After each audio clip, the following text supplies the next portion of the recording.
Chapter 3. Dressed as the king of Britannia, I rode on through the streets of Strelso towards the palace, expecting to hear Antoinette de Mauban tell everyone that I was not really the king.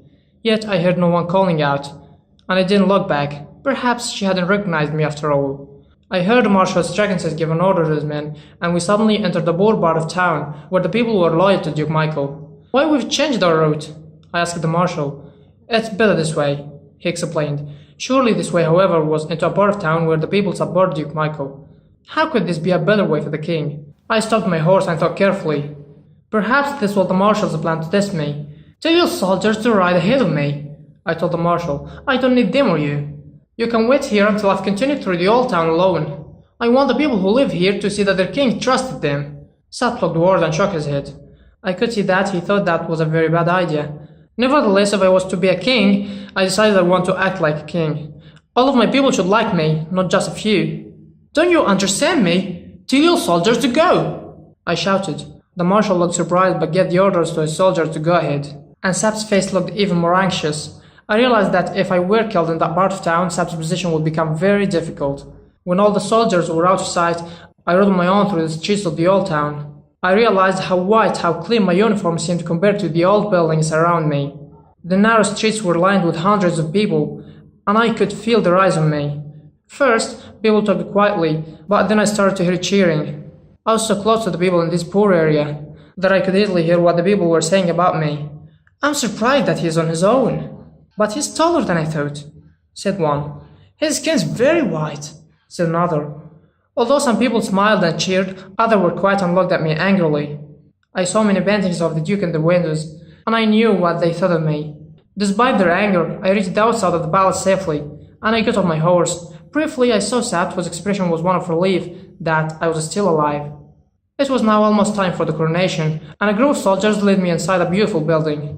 There were so many people that I didn't know who's doing what, but I remember a beautiful young woman with red hair, who I knew must be Princess Flavia, and a man with red cheeks, dark eyes, and dark hair, who I knew must be Michael. When he saw me, his face became white. Until that moment, I didn't think he realized that the king had come to Strelso. What can I remember of the coronation that was so important for the future of Britannia? Very little, except the golden crown being placed on my head, and a few other details. I remember the promises I was asked to read out, and the beautiful music that played when someone announced that Rolf the Fifth was now king of Britannia. Most of all, I remember being greeted by Duke Michael, whose hand shook with anger when he took his hand in mine, and who wouldn't look at my eyes as he coldly said, "Congratulations." However, no one else, not even the princess, seemed to realize I wasn't the real king. So there I stood in the palace for an hour, as if I had always been a king, greeting the many ambassadors and important people who came to see me. I became worried when a man I knew from England, Lord Topham, also came to greet me, but his eyes were so poor that he probably wouldn't have noticed me anyway. It was now time for me to go on a couch around the streets with the princess. "When is the wedding?" I heard someone call, and I wished I had asked to have the answer to that very question. At that moment, the prince looked at me and said, "Do you know, Rolf? You look different today. You look more tired and serious. And I think you are thinner. I can't believe you really changed today." "I think I want to change that I'm king," I replied. "Perhaps you already have. I heard that you rode through the old town alone," she continued. "That surprised me. The people there must really have appreciated what you did." I smiled. "I hope I'll make a good king," I said. The couch had now arrived back at the palace, and once inside the building, I took my seat at my own table, next to Duke Michael, who sat behind me and Fritz nearby. I felt like a king, but I also thought, where's the real king? And what he's doing now? Later that afternoon, I sat down on my bed feeling exhausted. Sept and Fritz were still by my side, now looking very happy that our plan had been a success. "That was a day to remember," said Fritz. "I think I'd like to be a king for a day. But Rossendale, you mustn't try too hard. I'm not sure it was a good idea to ride alone through the old town. Duke Michael won't like it if you become too popular with his people, you know." "Well, in a few hours I'll become Rodolph Rossendale once more." I stood remembering that I'd be king only until that night. "Only if you stay alive as long as that," said Sept. "Michael's had news from Zenda and he's almost certainly planning something. You must leave the country as soon as you can, but you need a permit to leave the city." "Who can I get a permit from?" I asked.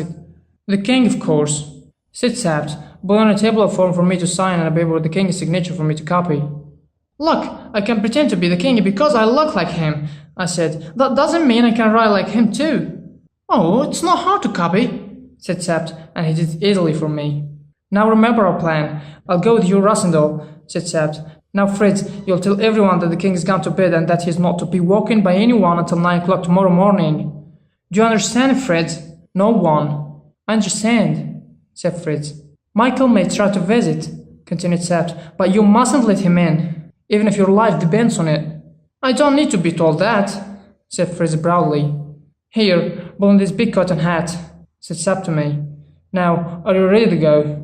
I'm ready, I said. I shook Fritz's hand and set off, not through the door but through a panel in the wall which led to a dark passage. In the old king's time, I knew all about the secret passage, Sept explained. I followed Sept down the long, dark passage, which ended in a heavy wooden door. Sept unlocked it and we went out into a quiet street, which ran along the back of the palace gardens. A man was waiting for us with 2 horses. Without saying anything, we climbed onto the horses and rode away. At that time of the day, the town was busy and full of noise, but we took the quiet back streets. My cotton hat covered my face and hair, and I tried to stay low on the horse so no one would recognize me. Take your gun, said Sept. You may need it to get through the city gates. They'll all be closed at this time of day. It was 6:30 and still light when we reached one of the tall wooden gates through the city walls. Sept knocked on the gate, and we were relieved when a few seconds later a girl of about 14 appeared. My father's not here, I'm afraid. He's gone to see the king, she said. Your father should have stayed here, said Sept. But he told me not to open the gate for anyone, said the girl. Then you must give me the key to open it, said Sept. There's a form from the king himself. You can show it to your father when he returns.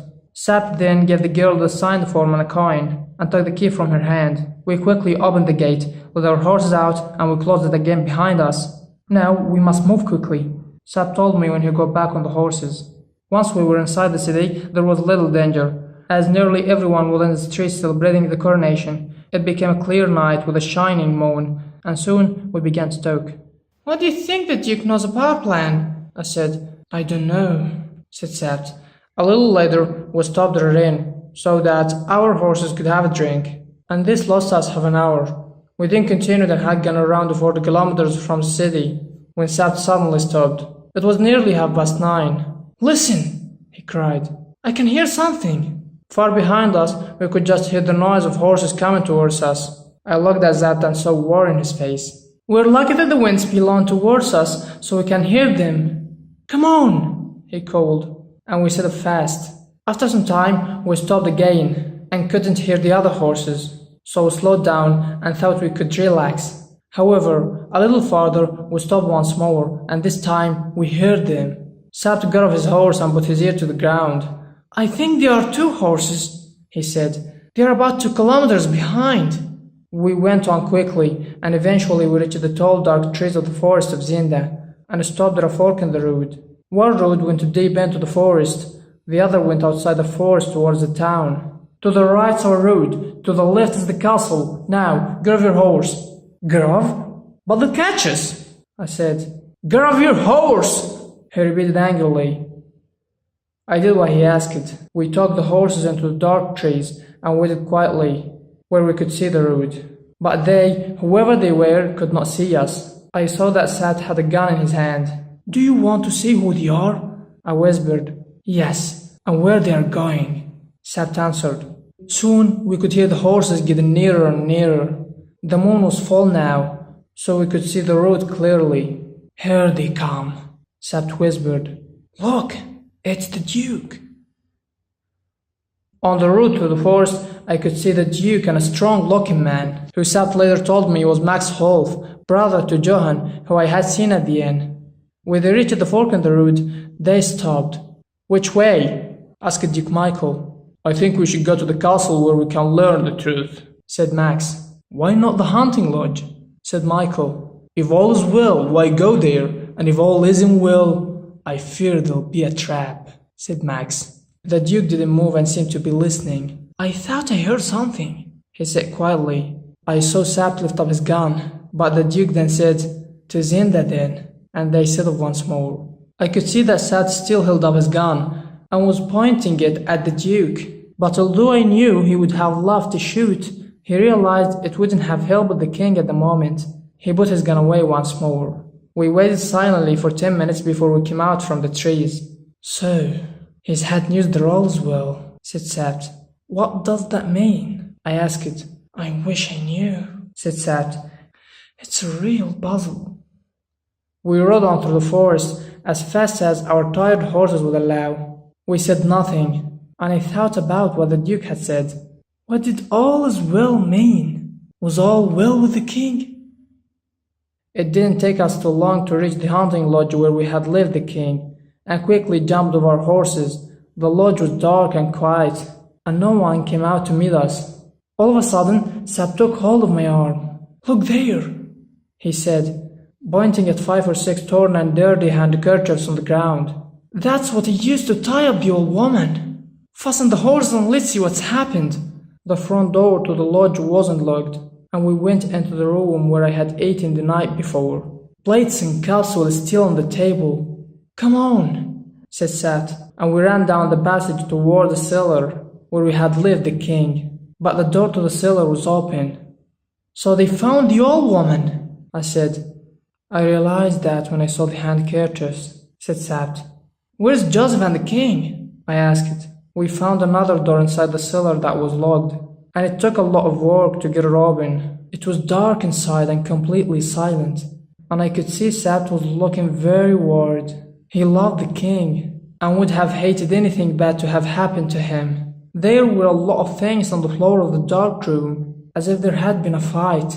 I held up the candle and saw spiders on the walls. Then, far in one corner, I saw a body. I slowly went back outside the room to tell Sabt what I had seen. It's not good news. I'm afraid he's dead, I said. The king! He cried, putting his hand over his mouth. No, the body's Joseph. The king is not there.